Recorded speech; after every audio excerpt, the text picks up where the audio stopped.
আসসালামু আলাইকুম। আশা করছি সকল কৃষক ভাই ভালো আছেন এবং সুস্থ আছেন। আজকে আলোচনা করব মাজরা নিয়ে।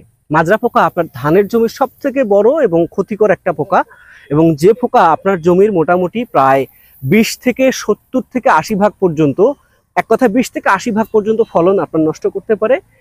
সামান্য কিছু যদি আপনি ট্রিক্স খাটাইতে পারেন কিংবা যদি কিছু বুদ্ধি খাটাতে পারেন, তাহলে কিন্তু আপনি কিছুটা লাভবান হবেন এবং আপনার জমিতে মাজরার আক্রমণ হবে না। প্রথমত হচ্ছে আপনি যে কাজটা করবেন, আপনার জমিতে যখন আপনি চাষ করবেন চেষ্টা করবেন ছত্রাকনাশক দিয়ে আপনার জমির যে চারাগুলো আপনি নিয়ে এসেছেন সেইগুলো কোনোভাবে বীজ শোধন করা হয়েছিল কিনা সেটা সবসময় খেয়াল রাখবেন। কিংবা আপনি যদি নিজে থেকে বীজ থেকে আপনি চারা সংগ্রহ করেন কিংবা চারা করেন, সেক্ষেত্রে আপনি চেষ্টা করবেন সেই বীজটাকে যেন শোধন করা হয়। অনেকেই বলে থাকে আমরা যখন প্যাকেট কিনে নিয়ে আসি সেটাতে বীজ শোধন করাই থাকে কিংবা প্যাকেটের গায়েও লেখা থাকে, কিন্তু প্যাকেটের গায়েও কিন্তু নির্দিষ্ট একটা সময় দেওয়া থাকে। তারপরও যদি থেকেও থাকে আপনি চেষ্টা করবেন সেখানে বীজটাকে শোধন করে তারপরে সেই চারা রোপণ করার জন্য।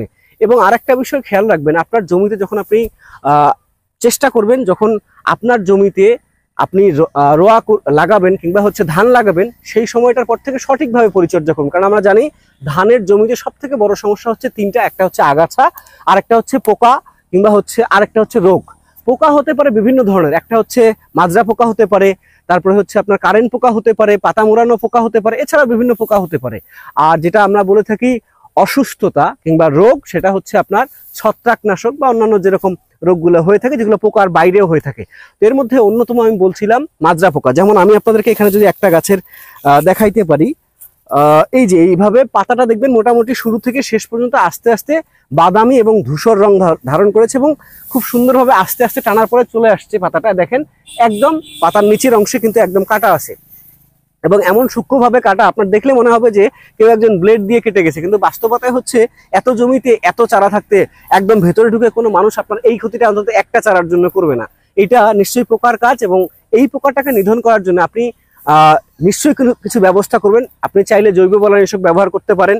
এসিআই ক্রপ কেয়ারে আমাদের জৈব বলয়নাশক হিসেবে রয়েছে নিম্বিসিডিন, সেটা চাইলে আপনি ব্যবহার করতে পারেন। এবং এছাড়া যদি আপনি মনে করেন যে সরাসরি আপনার জমিতে অলরেডি মাজরা পোকার আক্রমণ হয়ে গেছে, সেই ক্ষেত্রে আপনি দ্রুত যদি সেটাকে নিষ্পত্তি করতে চান তাহলে এসিআই ক্রপ কেয়ার আপনি ব্যবহার করতে পারেন। কি ব্যবহার করবেন আমি কয়েকটা নাম বলবো। একটা আপনি ব্যবহার করতে পারেন এসিআই ক্রপ কেয়ারের রিলোড, যেটা আপনার বিঘা প্রতি 33 শতকের বিঘা প্রতি আপনি ব্যবহার করবেন 30 থেকে 35 মিলি, যেটা আপনার 1 বিঘা জমির জন্য 33 শতকের। এবং পাশাপাশি আপনি পিলারেক্স ব্যবহার করতে পারেন এসিআই ক্রপ কেয়ারের। সেই পিলারেক্স যদি ব্যবহার করতে পারেন তাহলে আপনার জমিতে এরকম ভাবে মাজরাটা নিধন করা সম্ভব। বিঘা প্রতি প্রয়োজন হবে 40 গ্রাম, 40 মিলি ব্যবহার করতে হবে। এবং আরো এছাড়াও ব্যবহার করতে পারেন আপনি আমাদের এসিআই ক্রপ কেয়ারের এসিপ্রিট প্লাস আপনি ব্যবহার করতে পারেন।